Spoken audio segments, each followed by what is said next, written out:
Ratio and proportion ரிலேட்டடா TNPSC group 1 2025 கேட்ட பிஒய்க்கு question ஒன்று பார்க்கலாம். கொஸ்டின் ரீட் பண்ணிக்கோங்க. அதாவது நமக்கு என்ன கேட்டிருக்காங்க, x is to 7.5 equal to 8 is to y equal to 7 is to 17.5 எனில் எக்ஸ் இஸ்டு ஒய் என்றது நமக்கு என்ன வேல்யூ வரும்ன்றது அவங்க கேட்டிருக்காங்க. ஸோ அப்போ எப்படி எடுத்துக்கலாம் இதோட வேல்யூ?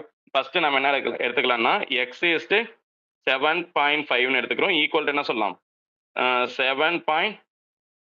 7 இஸ்டு 17.5ன்னு எடுத்துக்கலாம்.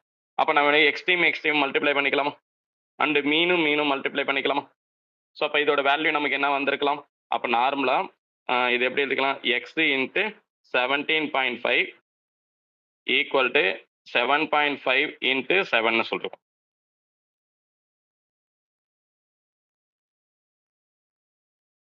கரெக்டுங்களா? இதை சிம்பிளை பண்ண என்ன இருக்கலாம், எக்ஸ் ஈக்குவல் டு என்ன சொல்லும், 7.5 இன்ட்டு 7 டிவைடட் பை என்ன சொல்லலாம், 17.5ன்னு சொல்லிடலாம். ஸோ ரெண்டு சைட்லையும் 10 எல்லாம் மல்டிப்ளை பண்ணிட்டீங்கன்னா உங்களுக்கு வேல்யூ என்ன வந்திருக்கலாம், 75 இன்ட்டு 7 டிவைடட் பை 175ன்னு இருக்குன்னு வச்சுப்போம். இதை எப்படி சிம்பிளை பண்ணுவோம், இதை சிம்பிளிஃபை பண்ணோமா எப்படி வரலாம், அதாவது எக்ஸோட வேல்யூ சிம்பிளை பண்ணீங்கன்னா இதோட வேல்யூ 5 கேன்சல் பண்ணால் இது 15 இருக்கும். இதை 5 கேன்சல் பண்ணீங்கன்னா 15 20 35 இருக்கும். அகைன் வந்து பார்த்தீங்கன்னா 15 கேன்சல் பண்ணால் 3ன்னு இருக்கும். இது 7 ஆயிருமா? அப்போ 7 கேன்சல் பண்ணால் எக்ஸ் ஈக்குவல் டு 3ன்னு கிடைச்சது. எக்ஸ் ஈக்குவல் டு 3ன்னு எடுத்துட்டுமா? ஸோ அப்போ எக்ஸ் ஈக்குவல் டு 3ன்னு கிடைச்சிருது. ஒய்யோட வேல்யூ ஃபைன் பண்ணா அடுத்த ரெண்டு டேர்ம் பார்க்கலாமா? இது ரெண்டையும் நீங்கள் பார்க்க போகிறோம். அதாவது நம்ம என்ன சொல்ல வரோம், இந்த டேர்ம்ல பொறுத்த வரைக்கும் 8 is to y equal to 7 is to 17.5.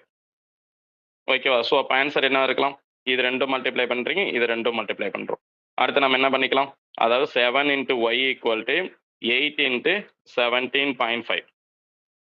So y equal to என்ன சொல்லலாம், அதாவது 8 இன்ட்டு 17.5 பை 7 இருக்கும்.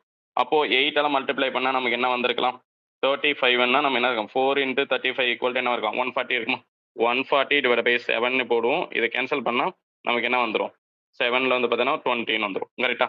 ஸோ அப்போ நம்மளோட ஆன்சர் எப்படி இருக்கலாம், அதாவது எக்ஸ் இஸ்டு ஒய் தான் நமக்கு கண்டுபிடிக்க சொல்லியிருக்காங்க. அப்போ ஆன்சர் ஈக்குவல் டு என்னவா இருக்கலாம், எக்ஸோட வேல்யூ 3, இதோட வேல்யூ 20ன்னு இருக்கும்.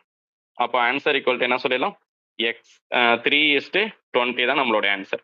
ஓகேங்களா? 3:20 ஆன்சர் இருக்கா பாருங்க, நமக்கு இருக்கு C option equal to 3:20. Note பண்ணிக்கலாமா? ஸோ நம்ம இதில் என்ன பண்ணியிருக்கின்றது தெளிவாக பாருங்க. எக்ஸ் இருக்கட்டமும் நார்மல் நம்பர் இருக்கட்டமும் ஃபர்ஸ்ட் ரேஷியோ எடுத்துக்கிறோம், அதாவது ப்ரொபோர்ஷனாக எடுத்துக்க போகிறோம். அடுத்து ஒய் இருக்கட்டமும் ஒரு நம்பர் மட்டும் இருக்கட்டமும் ப்ரொபோர்ஷன் எடுத்துக்க போகிறோம். ஸோ இதை வட்டி போட்டால் புரிஞ்சு இதோட ஆன்சர் ஈக்குவல் டு நமக்கு என்ன கிடைச்சிருச்சு, 3:20 கிடைச்சிருச்சு.